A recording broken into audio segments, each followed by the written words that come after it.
Life is full of surprises, and so your budget needs to be flexible and able to adapt. Having a plan for your money is important, but we can't predict the future, and so we need to be flexible when things don't always go according to plan. First thing to remember when budgeting is to give yourself grace. Don't beat yourself up if, and inevitably when, you go over on a budget category. Budgeting is a skill, and like any skill, it takes time and effort to get good at it. With that in mind, we have tried to make Ploutos Budget able to adapt and be as flexible as you need to be.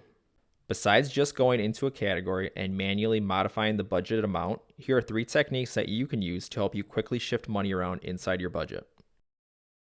Tap on the amount to budget. From here, you can input a dollar amount and the category you want to send that money to.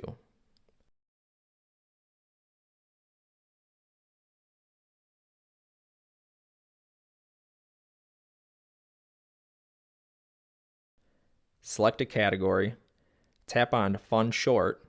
From here, you can add money to the current category and select which category you would like to pull the money from. Like before, when you open the category list, you can see all the available categories and their current balances to see which would be the best category to pull the money from. Last but not least is the quick budget actions. You can select a category, and with one tap, you can choose a variety of actions to move money to or from the category. To learn more about the quick budget actions, we did an entire video on this topic. I will drop a link in the description below. A budget isn't supposed to be restrictive. It is supposed to help you reach your financial goals. If priorities change, then your budget can change with them. Thanks for watching.